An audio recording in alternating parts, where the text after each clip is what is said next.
In the silence of these plastic canyons, a mother carries the weight of 100 lives, standing as a living fortress for her young.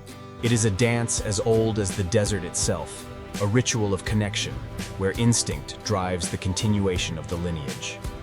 They find safety in numbers, a living carpet of youth seeking shelter within the paper caves of their artificial city. To grow is to shed the past, leaving behind the armor that once protected us to face the world anew. Here, solitude is the law. Each warrior is given its own cell to prevent the chaos of brother turning against brother. When the sun vanishes, they reveal their true spirit, glowing like fallen stars in the deep darkness of the night. The cycle of energy continues, one life giving way to another in the eternal hunger of the swarm. We conjure the breath of the rainforest and the heat of the dunes, crafting a perfect season that never ends. A weapon of great power, commanded by a creature of patience, holding a venom that is both poison and medicine. Row upon row, date upon date, we catalog the history of generations in this library of life. In the great pits, the tribe gathers, a restless ocean of legs and armor moving in a ceaseless rhythm of survival. They leave behind the ghosts of their former selves, empty shells that whisper of growth and the shedding of old skins. We build them canyons of paper and shadow, a labyrinth where each warrior can find a dark corner to call its own. Water is the blood of the earth, and even the creatures of the dry places must bow down to drink from the well of life. The machine roars like a captured storm, separating the wheat from the chaff, the food from the dust. A river of gold flows here, a ceaseless hunger that fuels the growth of those who wait in the shadows. From the darkness comes the beetle, and from the beetle comes the worm, a circle of life that feeds the predator. When the sky rains manna, the stillness breaks, and the hunters awaken to claim their prize.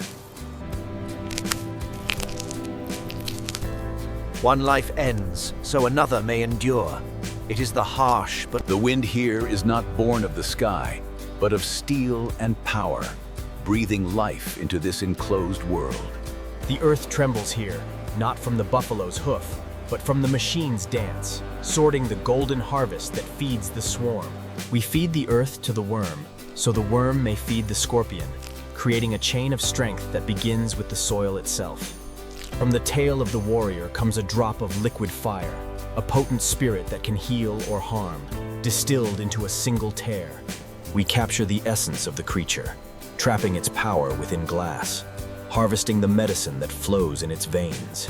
Here, we freeze time, holding the winter's breath around the medicine to keep its spirit alive while it sleeps. To understand the great, we must look at the small, seeking the secrets written in the patterns of the shell.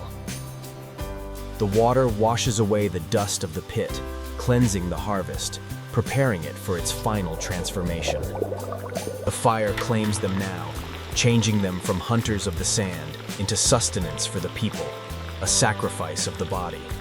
Aligned in death as they were in life, they stand ready, a testament to the harvest and the cycle of consumption.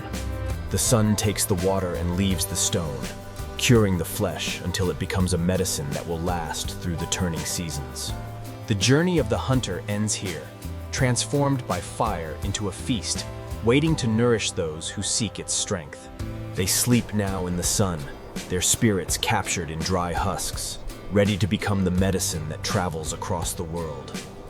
We build them a final vessel of white stone, a cold ark to carry them safely through the long miles ahead. The harvest is gathered, the boxes are sealed, and the fruits of our labor wait silently for the journey to distant lands.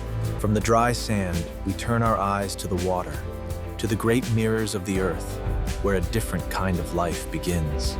The green islands float upon the deep, offering shade and shelter to the creatures that shun the light of the sun. We carve rivers out of stone, guiding the flow of the water to bring breath and life to the swimmers within. Here, the sun is tamed by the net, casting a gentle light upon the water, keeping the heat but holding back the burn. We place our nets in the belly of the river, creating invisible walls where the wild water flows free, but the herd remains. Inside these woven cradles, the sleepers wait, tiny lives wrapped in silence, preparing to awaken into the world of water.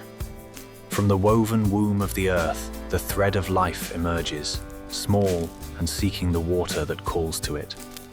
They gather on the walls like a storm cloud, a legion of young shadows gaining strength from the water itself.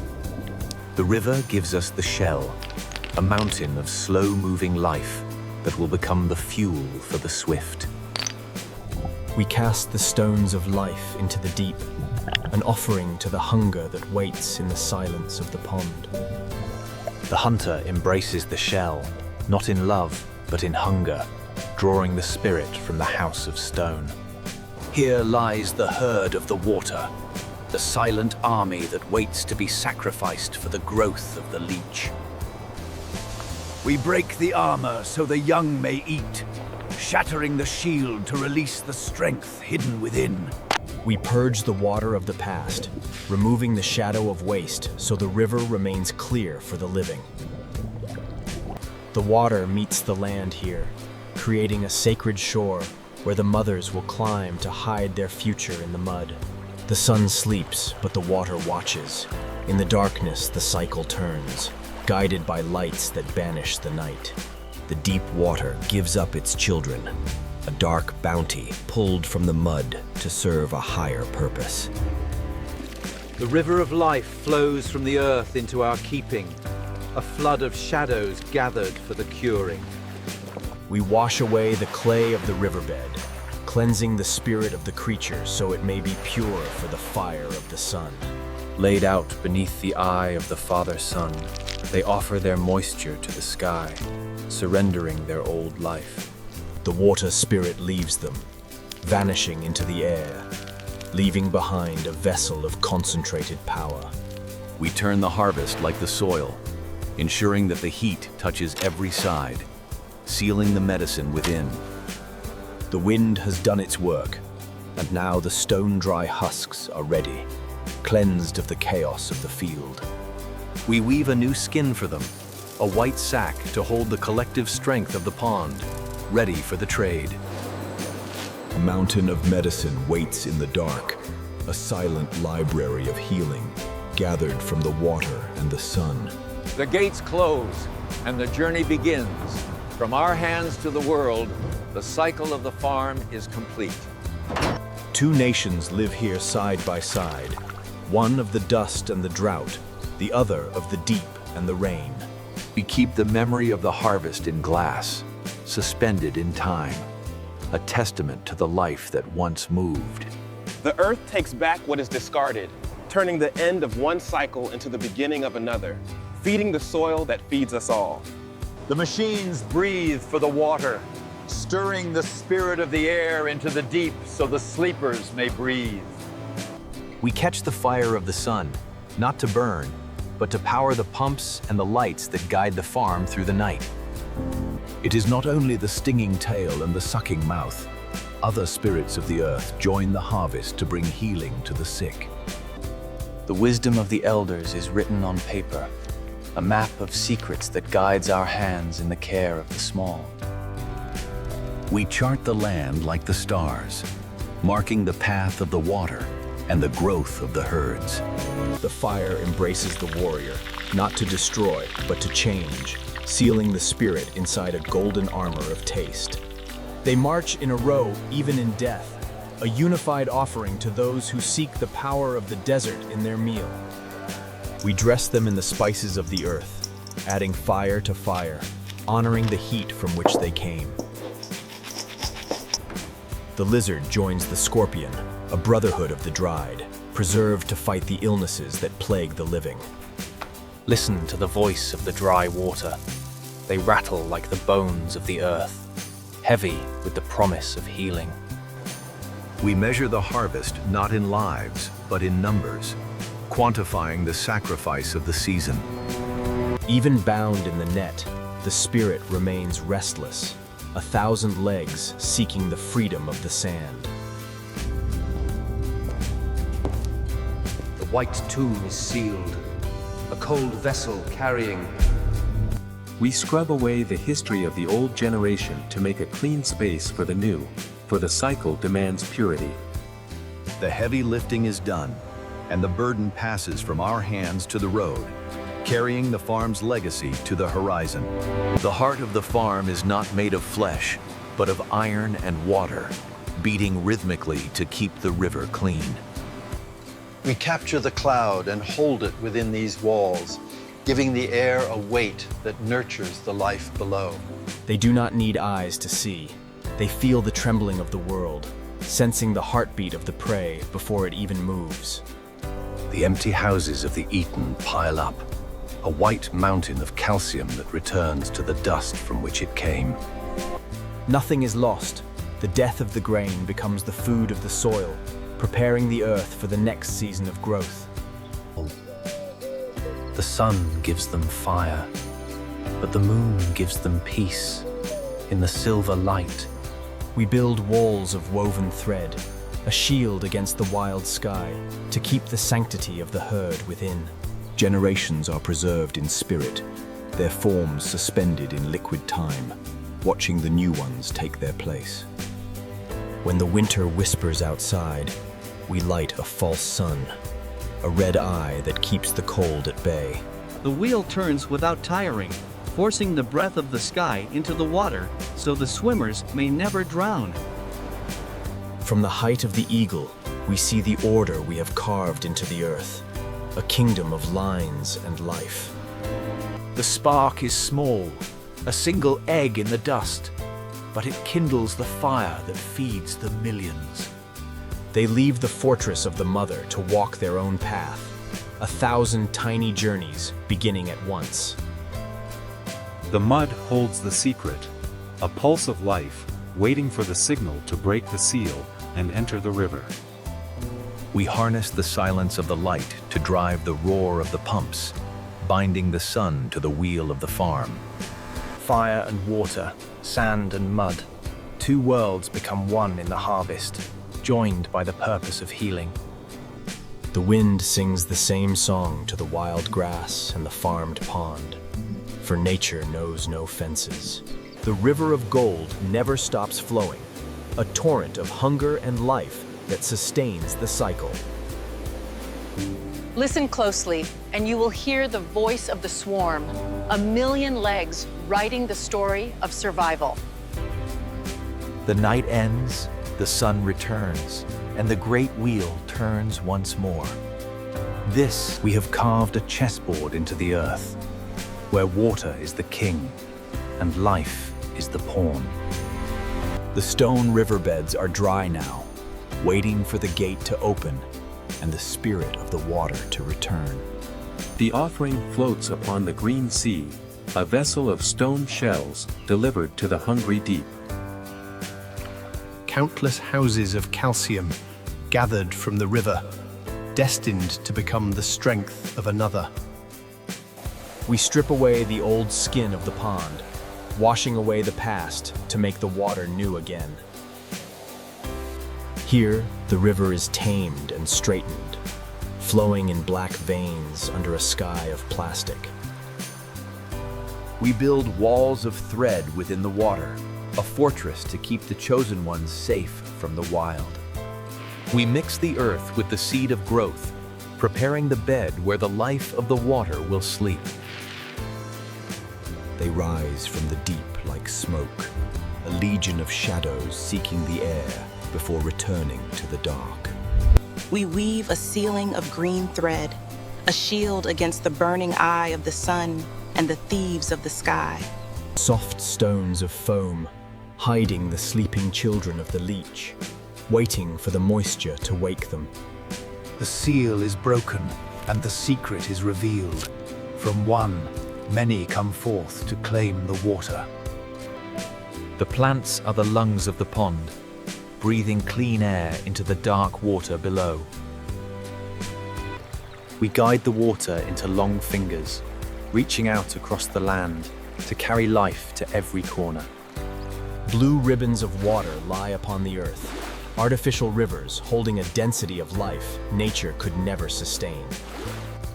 We build new boundaries for the water, expanding the kingdom one wall of canvas at a time. The surface is calm, but beneath, the water boils with the hunger of 1,000,000 mouths. We bring the twilight to the noon, for the creatures of the dark thrive best when the sun is hidden.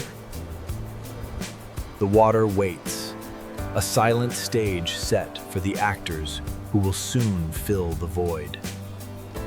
We listen to the voice of the water through the machine, ensuring the spirit of the pond remains pure.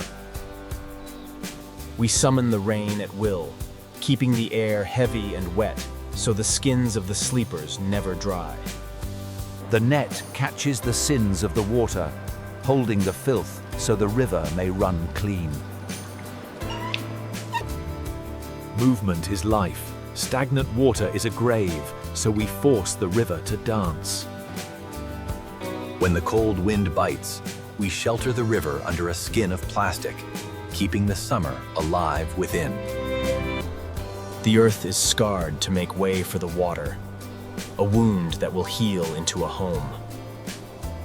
The vessel glides over the green deep, a small speck upon the face of the great water. Small now, but filled with a fierce purpose, they grow with every drop of blood they consume. They straddle the worlds of air and water, masters of the boundary, waiting for the scent of prey. We mimic the debris of the wild river, giving them shadows and shapes to cling to in the artificial deep. Black gold on white snow, the harvest reveals its health in the shine of their skin. The sun is the father of the algae, feeding the plants that clean the water for the leech. We do not only feed the leech, we must feed the food, fattening the snail before the sacrifice. In the forest of roots, the small ones hide, finding safety in the tangle before they are strong enough to hunt. The snail needs the mud to build its house of stone, so we give it the earth it craves. The crate descends like a treasure chest, but the treasure inside is meat for the hunters. The embrace is silent and final. The soft conquers the hard, and the stone house becomes a tomb. The bones of the feast remain, empty monuments to the hunger that drives this farm. We watch the green blood of the water, for if it grows too thick, it chokes the life below. We throw the water to the sky to catch the breath of the wind, mixing air into the deep. The night reveals what the day hides. Under the artificial moon, the water comes alive. The trap is sprung, and the greedy are caught by their own hunger, pulled from the dark into the light. We cut a path through the floating forest, a road of water paved for the harvest. The basin fills with the river's shadow, a heavy, living mass of muscle and blood. When the guests leave, the house must be cleaned, scrubbing the stone until it is ready for new life. The net rests, drinking the sun, its work done until the next harvest calls. A marvel of nature, a creature of simple purpose, built to survive where others perish. The dust of the river rises, a final breath before the harvest is sealed away. The knot is tied, the work is finished, and the medicine is secure. The water is gone, and only the shadow remains, twisted and hard, a dark root pulled from the river of life.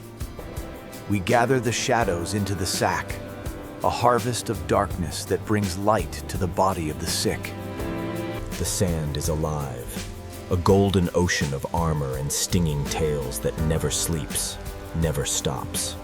We lock the door not to keep the world out, but to keep the power within. A secret garden of venom and dust. White stones built by man, stacked high to hold the heat. A fortress against the winter cold. Beneath the paper hills, the golden worm eats and grows, the humble fuel that drives the great machine. The earth moves with their hunger, a living soil that turns grain into the strength of the scorpion. In the desert we have built, the yellow oasis is the center of the world, drawing the tribe to drink. Suspended between earth and sky, they finish their journey, hardened by the wind and ready for the trade. The red bowl fills with the golden harvest, a overflowing cup of life raised from the dust. Built for survival, armored against the world, a perfect design, unchanged by time. Bound in white nets, the warriors are calm, waiting for the road that leads away from home. The veins of the farm carry water and life, a pulse that beats in time with the seasons. The circle closes, the eater becomes the eaten, and the energy passes from the golden worm to the stinging tail. The sun sets on the water and the sand, but the work goes on. This is the legacy